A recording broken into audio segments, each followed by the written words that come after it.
안녕하세요. 오늘은 기회비용과 생산 가능 곡선에 대해서 배워보도록 하겠습니다. 우리가 지난 시간에 자원의 희소성과 경제 문제에 대해서 배웠던 것을 기억하실 것입니다. 자원의 희소성이라는 것은 인간의 욕구는 무한정 많지만 자원이 그것을 충족하지 못하여서 그 자원을 우리가 얻기 위해서 대가를 치러야 할 때 그것을 자원의 희소성이 존재한다라고 표현한다고 했습니다. 이 희소성이 있어서 대가를 치러야 하는 재화를 경제재라고 했고요. 희소성이 존재하지 않아서 얻고 싶은 만큼 무한정 얻을 수 있을 때 그것을 자유재 또는 무상재라고 한다는 것까지 배웠습니다. 자원의 희소성 때문에 항상 고민해야 되는 세 가지 기본적인 경제 문제를 우리가 살펴봤는데요. 첫 번째가 바로 무엇을 얼마나 생산할 것인가 라고 하는 생산의 종류와 양에 대한 고민, 그리고 두 번째는 어떻게 생산할 것인가 라고 하는 생산 방법에 대한 고민, 셋째는 누구를 위해 생산할 것인가 라고 하는 분배 방법에 대한 고민, 이렇게 세 가지가 기본적인 경제 문제라고 한다라고 우리가 배웠어요.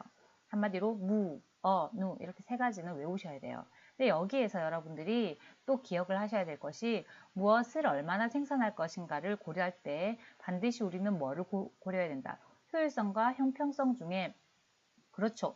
효율성을 고려해서 선택해야 된다는 거예요. 두 번째, 어떻게 생산할 것인가 역시 효율성을 선택해야 된다는 거예요. 효율성의 개념이 뭐였냐면 그죠? 최소 비용으로 최대의 만족을 얻는 것. 그러니까 어쨌든 비용을 최소화하는 것이 효율성이라고 선생님이 설명을 해줬었죠. 하지만 세 번째, 누구를 위해 생산할 것인가에 대한 경제 문제에서는 우리가 효율성만 강조해서는 세상이 너무 빈부격차가 심해진다거나 아니면은 인권이 침해당하는 사람들이 많이 생기기 때문에 이 분배 방법에 있어서는 효율성과 형평성을 함께 고려해야 된다는 것까지 지난 시간에 했었습니다. 기억나시죠? 자, 그러면 오늘은 합리적 선택에 대해서 배울 건데요. 이 합리적 선택 역시 자원의 희소성 때문에 등장하는 개념이에요. 당연히 원하는 만큼 가질 수 있으면 뭔가를 선택할 필요도 없어요. 그냥 하고 싶으면 다 가지면 되는데 우리가 가지고 있는 자원은 제한되어 있고 우리의 욕구는 많기 때문에 항상 우리는 선택의 기로에 놓여 있게 됩니다. 그럴 때 경제적으로 이윤이 되는 선택을 하는 것이 바로 합리적 선택이에요. 이때도 최소의 비용으로 최대의 만족을 얻는 것이 합리적 선택이라고 볼 수가 있겠죠. 예를 들어서 짜장면과 짬뽕이 있을 때 무엇을 먹어야 합리적일까요? 지금 그냥 뭐 땡기는 대로 더 먹고 싶은 것대로 그냥 쉽게 이때까지는 생각했지만 오늘 우리가 배울 기회비용이라는 개념을 가지고 우리는 이제 이것을 계산하면서 선택을 할 수 있어야 합니다. 자, 이 기회비용. 자, 기회비용이라는 것이 뭐냐면 선택할 때 포기하는 것들 중 가장 가치가 큰 것을 기회비용이라고 합니다. 이 기회비용의 개념을 생각할 때 예를 들어서 이런 거죠. 짜장면을 선택할 때 우리는 짬뽕만 포기하는 게 아니라 우동을 먹을 수도 있는데 우동이나 볶음밥이나 짜장밥이나 뭐 다른 것들도 다 포기하고 짜장면을 선택했어.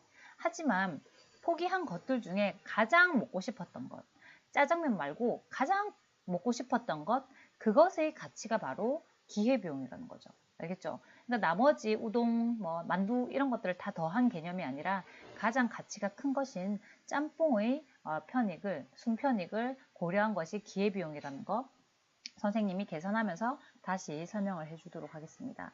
자, 그렇다면 기회비용의 개념은 왜 등장하는 것인가? 바로 동시에 다 선택할 수 없기 때문에 기회비용이 생기는 거예요. 자, 명시적 비용과 암묵적 비용을 우리는 기회비용에서 함께 고려해야 되는데 지금까지는 기회비용이라고 하면 그냥 우리가 포기한 가치만 생각했어요. 제일 많이 생각했던 것들이 바로 뭐냐면 이 명시적 비용이죠. 명시가 눈에 보이는 비용이에요. 예를 들어서 짜장면 값, 그러니까 짜장면 값 3,000원, 짬뽕 값 3,000원. 우리가 생각하는 그 비용이라는 것은 이 짜장면을 사기 위해서 우리가 낸 돈 3,000원 이것만 생각했다는 거죠. 하지만 기회비용의 개념은 명시적 비용 더하기 암묵적 비용까지 추가해야 되는 개념이에요. 암묵적 비용은 말 그대로 암묵, 눈에 보이지 않는 비용이야. 눈에 보이지 않는 비용은 어떻게 계산하냐면 포기하는 재화의 편익에서 포기하는 재화의 비용을 뺀 그 포기하는 재화의 순편익이 암묵적 비용이에요. 너무 헷갈려? 하지만 생각보다 계산하기는 또 쉽습니다. 선생님이 예를 들어서 설명을 해줄게요.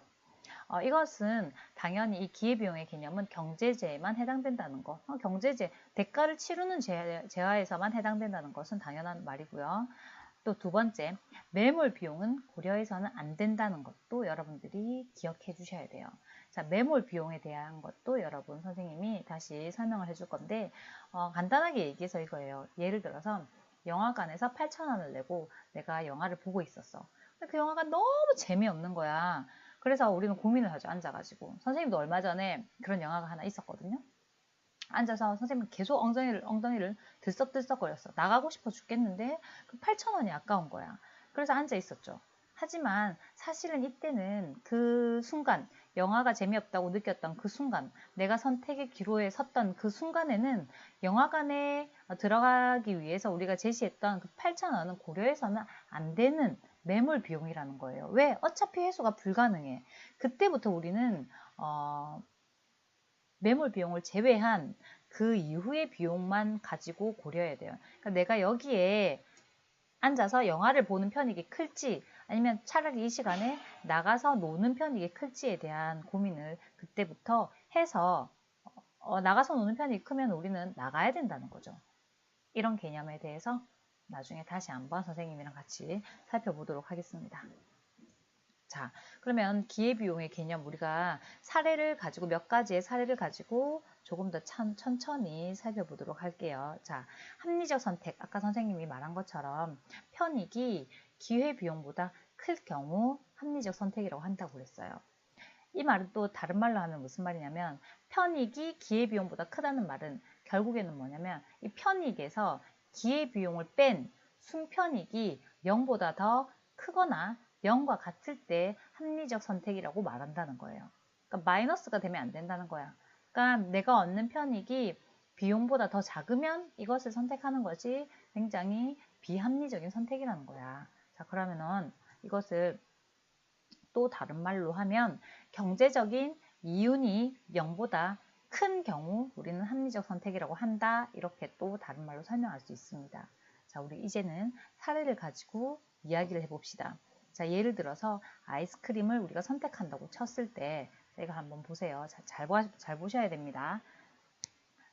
설레임이라는 아이스크림과 요맘때라는 아이스크림 둘 다 좋아. 그래서 둘 중에 하나를 선택해야 돼. 그랬을 때 어떻게 선택하는 것이 합리적 선택인지 선생님과 차분히 따져보도록 합시다. 사실은요. 가격이 둘 다 1,000원이고 편익이 이것은 3,000원이고 이건 2,000원이라는 말은 편익이 만족이잖아. 그러니까 내가 1,000원치 먹고 3,000원의 만족을 얻었다는 말이야. 그러니까 사실 뻔해요. 얘가 설레임을 더 좋아한다는 뜻이거든요. 그쵸? 그럼 설레임을 당연히 선택하겠죠. 이거는 그냥 느낌의 개념이고요. 이제 우리 이것을 꼼꼼히 기회비용이라는 개념을 포함해서 계산을 한번 해봅시다. 자, 기회비용은 명암을 다 계산해야 된다 그랬죠. 명암이라는 것은 뭐냐면 명시적 비용과 암묵적 비용이에요. 자, 그러면은 우리 설레임의 기회비용부터 따져봅시다. 설레임의 명시적 비용은 바로 설레임의 가격인 1,000원이에요. 그리고 암묵적 비용은 선생님이 뭐라 그랬죠? 잘 보세요. 선생님 따라와야 돼. 자, 암묵적 비용은 설레임을 얻기 위해 포기해야 하는 이 요맘때의 순편익이 암묵적 비용이에요. 요맘때의 순편익은 어떻게 구하느냐 하면 요맘때의 편익에서 요맘때를 얻기 위한 가격, 그죠? 그러면 순편익이 이 편익 빼기 비용이에요. 자, 그러면 1,000원이 남겠죠. 그래서 2,000원 빼기 1,000원에서 1,000원이 암묵적 비용이 돼요. 그래서 설레임의 기회비용은 1,000원 더하기 1,000원, 총 2,000원이란 말이에요. 자, 그러면 설레임의 순편익은 얼마냐면 설레임을 얻었을 때 얻게 되는 만족인 3,000원에서 기회비용 2,000원을 뺀 가격, 금액, 자, 1,000원이 설레임의 순편익입니다. 어쨌든 0보다 크니까 괜찮네요. 하지만 요맘때를 계산해 볼게요. 자, 요맘때 가격이 1,000원이고 편익이 2,000원이라고 했을 때 기회비용은 요맘때의 명시적 비용 1,000원과 그 다음에 암묵적 비용은 뭐냐면 포기하는 설레임의 편익 빼기 가격이야. 자, 명시적 비용 잘 보세요. 요맘때의 명시적 비용은 1,000원이고요. 암묵적 비용은 설레임의 편익이 3,000원이고 설레임의 가격이 1,000원이잖아. 자, 그러면 설레임의 순편익은 2,000원이에요. 그죠? 이 설레임을 선택했을 때의 순편익이 2,000원이면 요맘때의 기회비용은 1,000원 더하기 설레임의 순편익, 포기하는 순편익 2,000원 더해서 3,000원이 기회비용이에요. 자, 그런데 요맘때의 편익은 2,000원이잖아. 2,000원 빼기 기회비용 3,000원을 하면 마이너스 1,000원이 나와요. 결국 0보다 더 작죠. 자, 그러면 당연히 설레임을 선택하는 게 합리적인 선택이에요. 이게 기회비용을 구하는 방법이에요. 별로 안 어렵죠. 보통은 여러분들 문제에서는요, 이 위에 가격과 편익까지만 나오고 기회비용과 순편익을 여러분 보고 구하라고 합니다. 여러분들 이제 이것을 연습해 봐야 되겠죠? 자, 두 번째 합리적 선택에서 순편익이 0보다 큰 두 번째 사례를 한번 봅시다. 두 번째, 대학 진학 시에 고려해야 할 것들에 대해서 우리가 고민해 볼 때도 기회비용의 개념을 생각할 수가 있습니다. 자, 이때 한번 보세요. 대학 진학 시의 기회비용은 바로 뭐냐면 명시적 비용 더하기 암묵적 비용이야. 그렇죠? 자, 대학 진학 시의 명시적 비용은 바로 4년간 등록금 6천만 원입니다. 그러니까 우리가 이 대학을 진학하기 위해서 쓰는 등록금, 눈에 보이는 등록금 6천만 원이 명시적 비용이고요. 암묵적 비용은 뭐냐면 포기하는 가치예요. 그러니까 4년간 벌 수 있었던 돈 1억 2천만 원이 암묵적 비용인 거지. 그 명시적 비용 더하기 암묵적 비용을 했을 때 그러니까 1억 8천만 원이 그러니까 4년간 들어가는 1억 8천만 원보다 편익이 더 클 때 대학 진학을 하는 것이 합리적 선택이라고 말할 수 있다는 거죠. 알겠죠? 대학 진학 시 고려해야 할 것은 반드시 명시적 비용과 암묵적 비용까지 고려한 돈이다 라고 생각하시면 됩니다. 그 다음에 세 번째 사례에 대해서 설명해 드릴게요. 자, 세 번째 사례는 창업할 때 고려해야 할 기회비용에 대해서 생각해 봅시다. 시험에도 굉장히 많이 나오는 문제 중에 하나입니다. 자, 여러분. 예를 들어서 내가 지금 주방장으로 월급을 300만 원씩 받으면서 일을 하고 있어. 하지만 내가 창업을 할 때 1년에 1억 번다는 것이 정해져 있다는 말이에요. 그러니까 거의 확실시 되고 있어요. 이럴 때 내가 과연 창업을 하는 것이 나을지 그냥 월급 받으면서 계속해서 일하고 다니는 게 나을지를 고민해 봐야 되는 시점에서 우리가 어떻게 고민을 하냐면 일단 창업할 때의 명시적 비용과 암묵적 비용을 모두 고려해야 됩니다. 명시적 비용은 말 그대로 이제 눈에 보이는 돈이 들어가는 거죠. 자, 예를 들어서 내가 창업을 한다. 그러면은 월세 100만 원을 매달 내야 되고 재료비 등의 비용이 매달 400만 원이 들어간다 라고 쳤을 때 월 500만 원이 명시적 비용이에요. 하지만 1년에 1억이 편익이기 때문에 1년으로 계산해서 우리도 이 500만 원을 1년으로 계산을 해봅시다. 그러면 500만 원 곱하기 12개월 하면 6천만 원이 명시적 비용이에요. 그죠? 그리고 두 번째, 암묵적 비용은 뭐냐면 내가 만약에 1년 동안 이것을 선택하지 않았을 때 충분히 벌 수 있었는데 이것을 선택함으로써 내가 포기하는 가치, 바로 주방장 월급이겠죠. 이 300만 원 곱하기 12 해서 그러니까 300만 원, 월 300만 원이니까 12 하면 연간 3,600만 원을 내가 포기한다는 거죠. 자, 그러면은 총 기회비용이 어떻게 되냐면 6,000 더하기 3,600 하면 9,600만 원이에요. 순편익은 어떻게 계산하냐면 순편익이 0보다 크면 합리적 선택이라 했죠.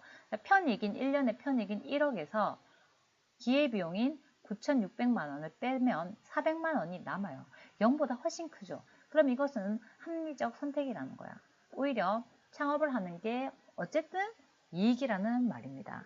알겠습니까? 자, 이해가 안 되면 계속해서 돌려서 다시 들으세요. 자, 창업을 하는 것이 합리적 선택이다까지 우리가 배웠습니다. 자, 그러면 네 번째 사례, 매몰 비용의 사례를 선생님이 설명을 해줄게요. 자, 매몰 비용의 개념 아까 영화관으로 예를 들면서 선생님이 간단하게 설명을 해줬었는데 다시 한번 경제적인 비용을 가지고 따져봅시다. 자, 예를 들어서 이런 경우가 있었어. 자, 배추 농사를 지었어요. 4천만 원이나 들었어. 배추 농사를 지금까지 지으면서 4천만 원의 비용이 들었어요. 자, 그런데 이제 수확할 시점이 되었던 거야. 이때만 하더라도 배추 값이 폭락을 해가지고 내가 수확한 이 배추를 싹 다 팔아도 2천만 원밖에 못 번다고 가정을 했을 때 내가 이 시점에서 수확할 때 드는 비용 1천만 원을 들여가면서 판매 수익 2천만 원을 얻는 것이 합리적일지 비합리적일지를 고민할 때 여러분 보세요. 수학을 할 것인가? 그냥 뭐야 내가 이때까지 수학 비용까지 따지면 5천만 원이나 들어가면 판매는 2천만 원밖에 못 버니까 3천만 원이 손해네? 그냥 하지 말자. 밭을 업자 라고 생각할 수 있다는 말이에요. 그죠? 충분히 그렇게 생각하실 수 있죠. 자, 하지만 여기서 중요한 개념은 바로 이겁니다. 이 부분, 어떤 부분? 이 배추 농사 지었던 이 4천만 원은 이미 되돌릴 수 없는, 내가 선택할 시점에서는 이미 되돌릴 수 없는 매몰 비용이에요. 고려해서는 안 됩니다. 내가 선택하는 이 시점에서 내가 얻을 수 있는 편익이 2천만 원이죠. 하지만 드는 비용은 1천만 원이야. 그럼 내가 얻는 순편익은 1천만 원이기 때문에 당연히 수확을 하는 것이 합리적이라는 것이죠. 결국 이 배추 농사에 들어간 4천만 원에 대한 아까운 마음은 버려야지만 우리가 합리적인 선택을 할 수 있습니다. 이런 것 말고도 아주 굉장히 많은 사례에서 우리는 매몰 비용에 대한 고민을 항상 하기 때문에 비합리적인 선택을 할 경우가 많다는 거죠. 선생님도 역시 지난번에 영화 볼 때 이 2시간 반이나 내 아까운 시간을 써가며 그 8천 원이 아까워서 앉아 있었습니다. 굉장히 비합리적인 선택을 했다는 말이죠. 자, 이제 기회비용에 대한 설명은 이 정도 하고요. 생산 가능 곡선에 대해서 알아보도록 하겠습니다. 자, 생산 가능 곡선은 뭐냐 하면 이 그래프 잘 보세요. 눈 크게 뜨고. 자, 생산 가능 곡선이라는 말은 말 그대로 이름에서 그 뜻을 파악할 수 있을 거예요. 자, 생산이 가능한 곡선이에요. 그러니까 주어진 생산 요소, 우리 생산 요소가 뭔지 알죠? 토지, 노동, 자본, 그러니까 내가 가진 모든 생산 요소를 모두 활용했을 때 최대로 생산 가능한 이 재화의 조합을 생산 가능 곡선이라고 해요. 그죠? 자, 내가 가진 모든 생산 요소를 다 썼을 때 최대 생산 가능한 두 재화의 조합이 이 생산 가능 곡선이에요. 그래서 생산 가능 곡선 위에 있는 이 점들이 바로 효율적인 생산이 가능한 지점이라는 거죠.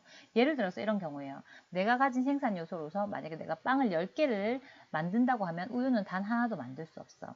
그리고 우유를 20개를 만든다고 하면 빵은 단 하나도 생산할 수가 없어.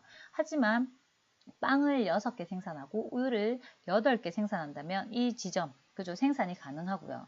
그리고 내가 빵을 2개를 생산한다면 우유는 16개까지 생산이 가능하다는 거죠. 이해되십니까? 자, 그래서 이 A, B, C, D 이 곡선 위에 있는 이 4개의 점은 효율적인 생산을 하는 점이라고 보시면 되고요. 그 다음에 이 점, 생산 가능 곡선 안에 있는 이 점은요, 사실은 더 생산할 수 있지만 뭔가가 놀리고 있기 때문에 예를 들어서 노동을 덜 하고 있거나 아니면은 기계가 뭐 놀고 있거나 이런 식으로 뭔가가 생산 요소를 충분히 활용하지 않고 있기 때문에 이만큼밖에 생산이 안 되는 비효율적인 생산 지점입니다.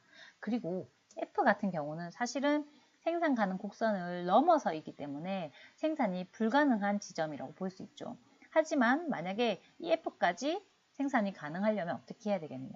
생산 가능 곡선 이렇게 올리면 되겠죠. 이렇게 생산 가능 곡선 위에 다시 놓이게 된다면 만약에 기술 혁신으로 인해서 혹은 생산 요소가 증가해서 생산이 가능해진다면 F도 언젠가는 생산이 가능하다라고 이해하시면 되는 거죠. 이해됩니까? 선생님 너무 말이 또 빠르죠? 네, 천천히 할게요. 자, 이제 우리 조금 응용을 해봅시다. 예를 들어서 이 지점을 보세요. B점에서는요, 빵을 6개 생산할 수 있었고, 우유를 8개 생산할 수 있었어. 하지만 C점에서는 빵은 2개, 우유는 16개 이렇게 생산을 할 수 있는 양이 달라져요. 자, 이 말은 뭐냐면, 내가 빵 4개를 포기하고 우유 8개를 얻어서, 그죠? 생산을 하게 되었다는 거죠. 이것은 무슨 말이냐면, 결국 뭐냐면, 우유 하나를 얻기 위해서 나는 빵 2분의 1개를 포기했다라고 생각하시면 돼요. 만들어 본 개념이죠. 이 말은 결국 빵과 우유는 서로의 기회비용이라는 거죠. 그죠? 빵 2분의 1개는 우유 하나의 기회비용이 될 거고요. 반대로 빵 하나의 기회비용은 우유 2병이 되겠죠. 이게 서로의 기회비용입니다. 이 기회비용은 어떻게 계산하면 되냐면 사실은 기회비용은 이 그래프의 기울기입니다. 이 그래프의 기울기가 기회비용이에요, 여러분. 하지만 선생님 기울기 이런 거 계산 못해요. 맞아요, 그죠? 수학이 아니기 때문에 너무 어렵게 여러분들에게 부담을 주진 않을 거예요. 잘 보세요. 자, 예를 들어서 우유의 기회비용은요, 어떻게 계산하면 되냐면 아주 쉽게 선생님 설명해 줄게요. 이 우유 가까이 있는 우유 영어로 this 이거분의 멀리 있는 저거라고 계산하시면 돼요. 우유의 기회비용은 우유분의 빵 이거분의 저거예요. 알겠죠? 자, 그러면 보니까 20분의 우유 20이죠. 20분의 빵 10 20분의 10 이게 우유의 기회비용입니다. 자, 그러면 20분의 10은 2분의 1이죠. 그죠? 그래서 빵 2분의 1개가 우유의 기회비용이 되는 거예요. 자, 그럼 우리 빵도 한번 계산해 볼까요? 빵의 기회비용은 빵 이거분의 가까이에 있는 디스분의 우유 저거예요. 자, 그러면은 10분의 20인 거죠. 자, 10분의 20은 2잖아요. 그래서 우유 2개가 빵의 기회비용이에요. 이거 별로 안 어렵죠. 결국 이렇게 보니까 뭐냐면 서로의 역수란 말이죠. 그러니까 우유의 기회비용은 빵 2분의 1이고요. 빵의 기회비용은 우유 2개란 말이야. 이건 서로의 역수가 뭔지 알지? 자, 만약에 4분의 1이면 이건 4, 10분의 1이면 이건 10. 서로의 역수로 계산해 주시면 여러분이 별로 고민하지 않고도 기회비용을 구할 수 있습니다. 이해되십니까? 이거 이해되면 여러분 굉장히 또 한층 업그레이드된 수학 경제의 달인이 된 거예요. 자, 조금 응용을 해볼까요? 생산 가능 곡선이 원래 이 연한점이었대. 그런데 만약에 이렇게 점이 이동을 했을 때 어떤 일이 발생한 건지 우리 한번 생각해보자. 자, 이 말은 뭐냐면 y제는 그대로인데 또 x제만 이렇게 증가했다는 말은 x제의 생산 기술이 발달한 상황이라고 이해하시면 됩니다. 자, 이 말은 어떻게 되냐면 이 x제의 기회비용이 어떻게 됐다? 낮아진 거예요. 이걸 쉽게 생각하면 이거죠. 이 기울기가 기회비용이라고 그랬죠. x제의 기울기가 요랬었는데 이렇게 완만해졌다는 거야. 한번 볼까요?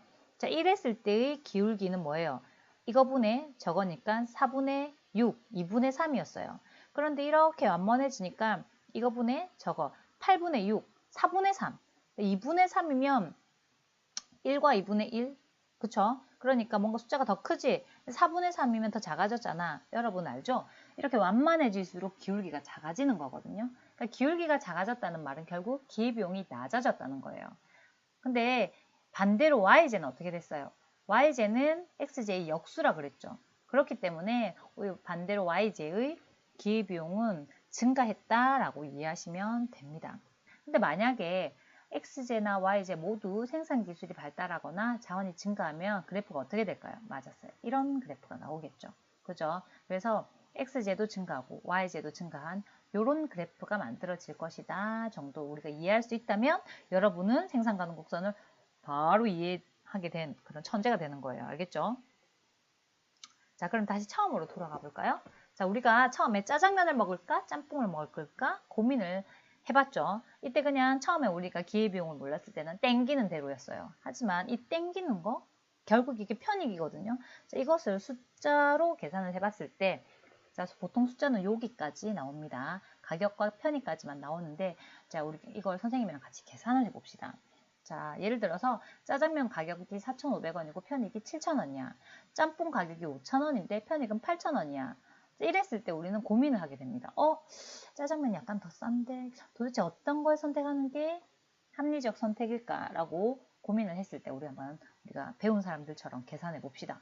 자, 짜장면의 기회비용은 뭐냐면 명시적 비용. 짜장면의 명시적 비용은 4,500원이에요.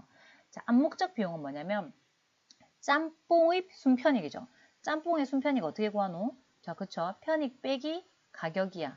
편익에서 가격을 뺀 3,000원이 암묵적 비용인 거죠. 그러니까 짬뽕의 비용까지, 짬뽕으로부터 내가 포기한 암묵적 비용까지 더하면 기회비용이 7,500원이에요. 자, 그럼 짜장면의 편익인 7,000원에서 기회비용인 7,500원을 빼면 마이너스 500원이죠. 0보다 더 작죠. 하지만 짬뽕을 봅시다. 짬뽕은 명함 5,000, 그러니까 명시적 비용 5,000원에 암묵적 비용은 뭐다? 짜장면에서 얻을 수 있는 편익 빼기 내가 짜장면 얻기 위해 쓴 가격이야. 그쵸? 그러면 7,000원 빼기 4,500원 하면 2,500원이거든요. 그럼 짜장면의 기회비용은 뭐다? 7,500원이에요. 짬뽕의 기회비용은 7,500원이에요. 그래서 짬뽕의 순편익인 8,000원에서 7,500원을 빼면 어떻게 됩니까? 그죠? 500원이 남죠. 결국에는 0보다 크기 때문에 짬뽕을 선택하는 것이 합리적이다. 우리가 알 수 있다는 거죠. 여러분, 이건 여러 번 하다 보면 별로 어려운 개념이 아닌데 오늘은 처음 접하다 보니까 어렵게 느껴질 수도 있을 것 같아요. 하지만 이해가 안 되면 다시 들어보고 그 부분만 다시 들어보면서 우리 한번 이 부분을 쉽게 선생님이랑 함께 힘을 합쳐서 쉽게 넘어가 보는 학생이 되도록 합시다. 안녕.